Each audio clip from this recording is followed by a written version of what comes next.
Welcome back. Let's bring in this particular topic now. Violence against women in South Africa was brought home by the assault video of singer Babes Wodumo and then the shocking rape of a grade 8 pupil, allegedly by 3 boys. This morning we ask, why are men and boys angry in our country? Or is it even anger that we should be talking about here? Joining me to talk about this are Babes Wodumo. He is the founding director at Ebukhosini Solutions. Dr. Mbulelo Gyasi, he is with the Brothers for Life and he's an ambassador there. And of course, a clinical psychologist, that's Kosi Giane. Thank you to all of you for joining me this morning. Baba Buntu, let me start with you.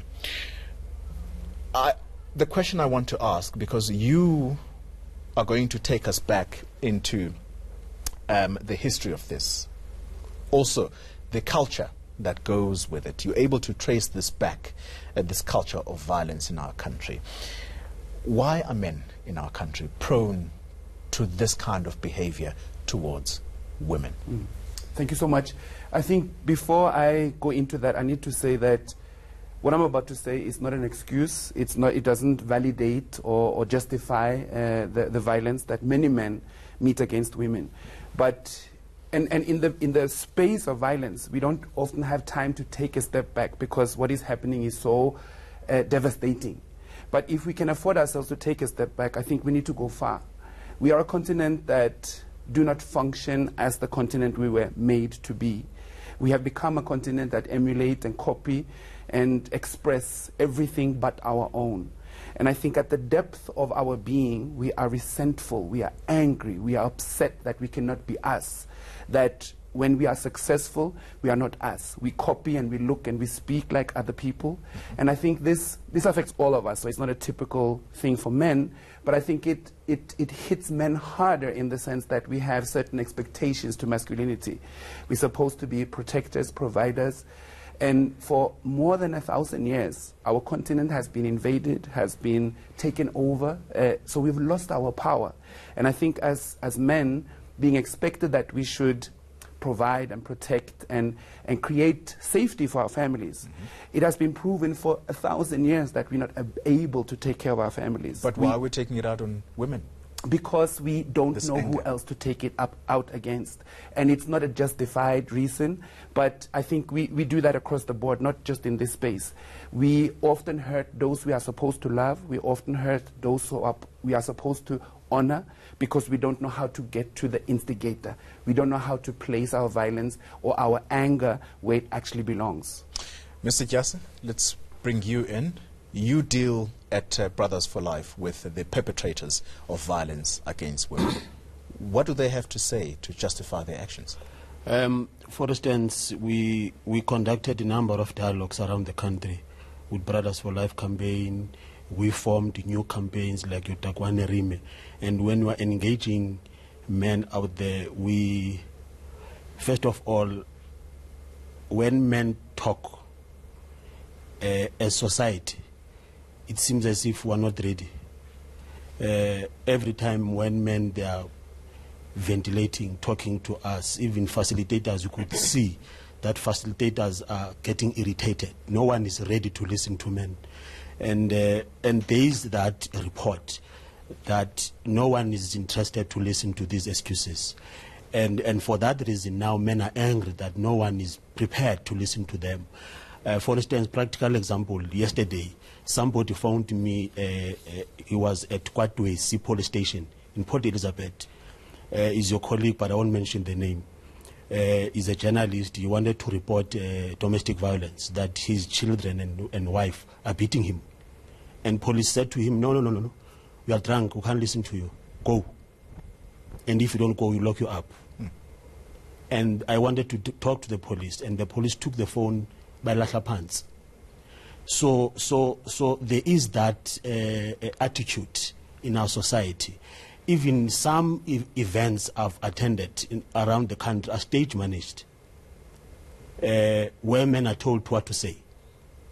So it's like funders are driving this campaign. are not prepared to listen to men to say, because if a man stand up and say, I'm also a victim of abuse, and then you'll hear the room to say, people saying, no, we're not here for that today. We're here for women and children. So if our country is not prepared to listen to men, we must expect more disaster. Sis Kosi? Yes, sir. I want to ask you the question. Is there something to be said, or perhaps firstly, is it anger that we are dealing with here? Or perhaps is it something else? And just reading up recently, I also found that there is the element of fear. So the question is there something to be said about men being scared of the rising power and social status of women, and that then makes them to want to beat them into submission? Yeah, I think, look, the answer is very textured, and I think part of it has been articulated by my brothers here, in that, the land or the sands of time are shifting, and as the human community, we are never static, so things are changing all the time. And part of our survival as human beings has been around our adaptability. And so therefore, as the landscape changes, it calls on us to bring a different self to the party, as it were. And if you look at how societies have been structured, there's been disruptions, continuity and change and disruptions, which he has alluded to in terms of what has happened to the African continent, and how we have organized our social structures and our social relationships. And so therefore, it is a complex combination of things, and you will hear many reasons for that. And on the one hand of the spectrum, you will hear men saying, we are not angry for any reason, and on the other, a number of reasons that have been put forward. And so fear is at the heart of it on the one hand, and anger is normal. It's a natural phenomenon. It's part of our neurobiology. What anger tells us is there is a psychological and emotional unsafety. There's a threat to the self of one sort or other. It may even be physical, as in the case that he's alluded to now. And the question is, how do we then channel our behaviors when those events happen, as they will in a number of ways in our lives? And we can turn to then how our socio-cultural scripts, how we have been written into through the value systems that have been handed down to us in terms of how do we deal with certain situations. And those value systems have said to us that they have sanctioned and supported certain things and said this is okay, it's acceptable, through either our complicity in terms of the silence when things are happening that we find as an affront, but we stand by and become passive victims of things. We have in ways allowed certain things as we see them evolving into what we see today in various guises. And certainly there's fear, as you have alluded to, the change that has happened. If you talk about, where we are now in terms of the rearranging of the social value mobility system, of women. And it has left men dislocated, perhaps in the roles that he was talking about, provider and protector. When that is not happening anymore, or that has been disrupted in some ways, they don't know how to deal with that form of disruption. Baba Buntu, I want to bring you back in, but before that, I want to preface the question I'm about to pose to you. With this particular assertion, I want to go back to Babes Wodumo, in particular the perpetrator, Mambinja. There's a justification he used, because we had a longish interview with him after we saw him at the court. And he seems to reason as to why he retaliated against Babes Wodumo, because he says he was being beaten by her. And I wonder if my colleagues are able to line up that short soundbite, and let's listen to it first before Baba Buntu speaks. Sazokwazi ukuphinde ngikhulume naye ngimtshele uyazi bani indaba kaTshwane akekho right uBabes mayiphuzile ifamily yazi akekho right mayiphuzile abantu esisebenza nabo bayazi uBabes akekho right mayiphuzile buza ukuthi uBabes wenzani mayiphuzile bazokutshela abantu nofakazi ushaya ngisho driver wasisebenza nabo uyalo neviolent. Baba Buntu, culturally speaking, if a woman beats you up in the African culture, what does culture dictate? Do you hit back, or do you sit her down? Because physically, I would imagine you're more powerful than a woman is, how is it that you're unable to restrain her, sit her down, and able to have a conversation with her without retaliating? I think the first premise is that within African culture, the moment you beat and harass a woman, you are displaying that you're not a man. But then there's textures after that. This is a complex problem, and it's not an easy solution or an easy even analysis. Part of why I can relate to what Baba is saying here about his experience in conversations with men. We also have a lot of dialogues with men and women. And we realize that a lot of men are very resentful, not just from history, but from their own lives. Men talk about abuse, men talk about sexual molestations that, as children, that they've never spoken about. And I think also statistics are beginning to also reflect that as much as we have slowly become aware of the devastating violence against the girl child, there's also a devastating violence against the boy child. And that doesn't justify, I mean, because you have been violated, you should not now go and violate someone else. But we also know that psychologically that is often what happens.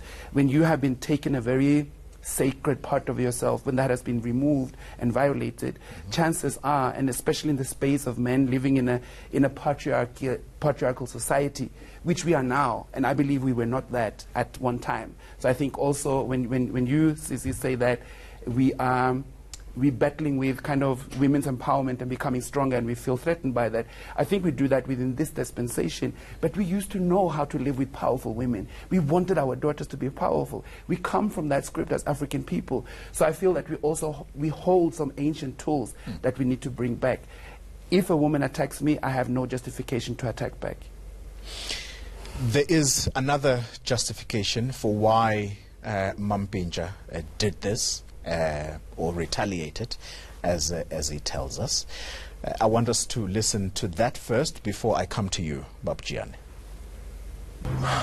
Babes bafethu ungathekile wangishaya ngagcina sengidiniwe ngambekisana ayikho into engizoyenza but iyaxolisa mina seqaleni ngangishiya anginankinga nje noBabes but into engisho manje mangase nje uBabes ayikutshwala uzoba right mangase ayikutshwala bazokutshela abantu uzokubuza ba interview abanye mangase abiyeke utshwala abumfanele.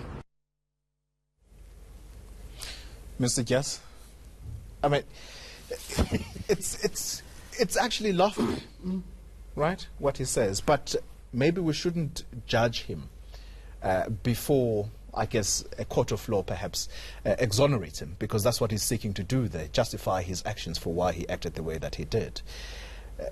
Talk to me about, once again, what the perpetrators say to you after all is said and done. Is there any sense of regret for having done what they did, or all do we see is simply justification for why they did what they did?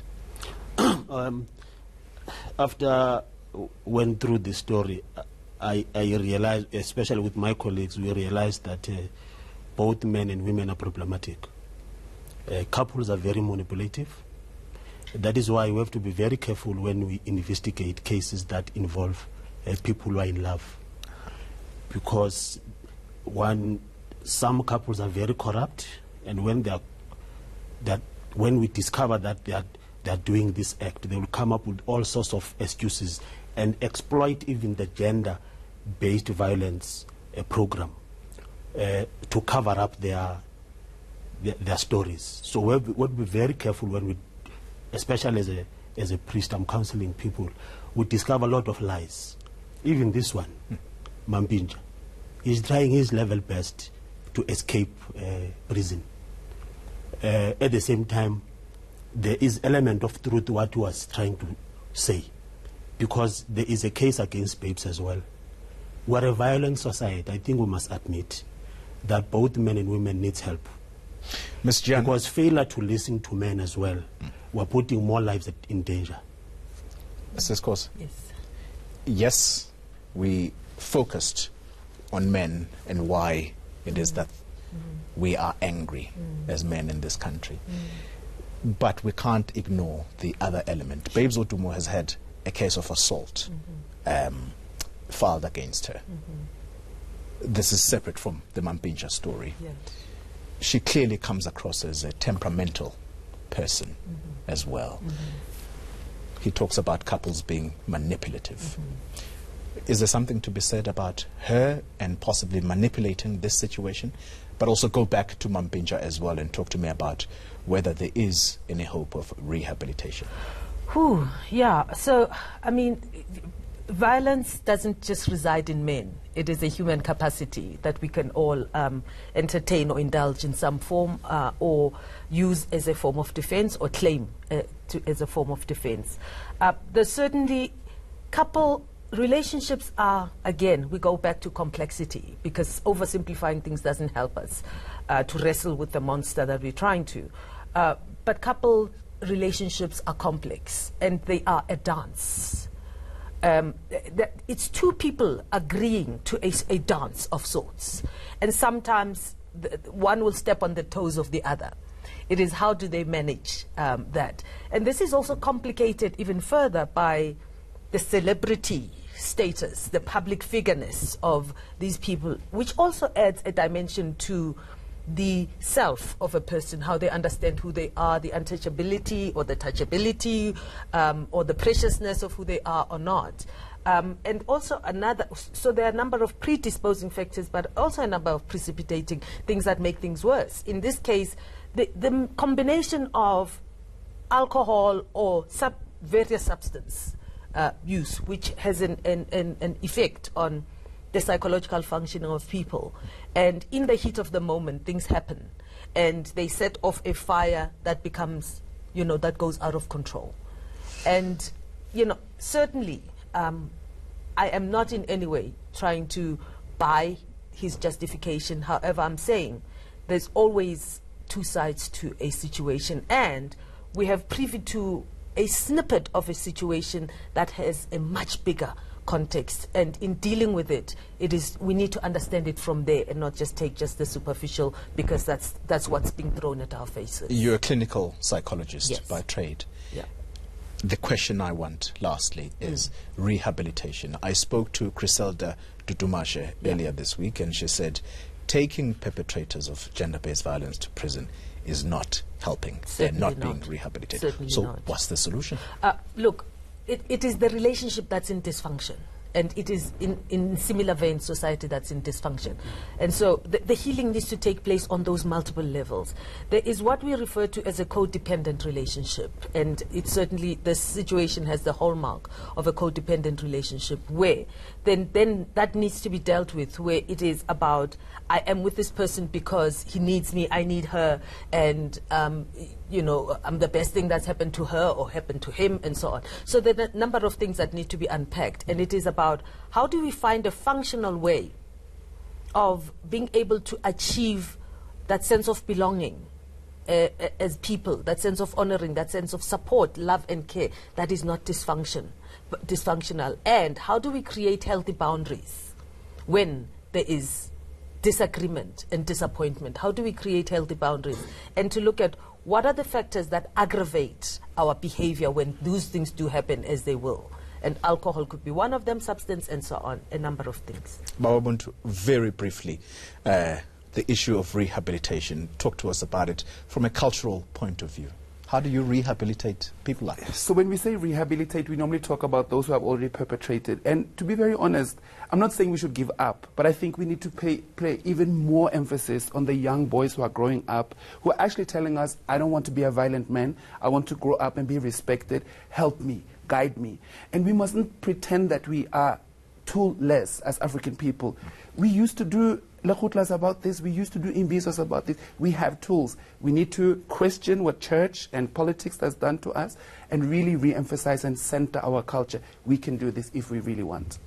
Mr. Just less than a minute, we're out of time. Young boys, are they replicating what they're seeing from father figures or male figures in their lives?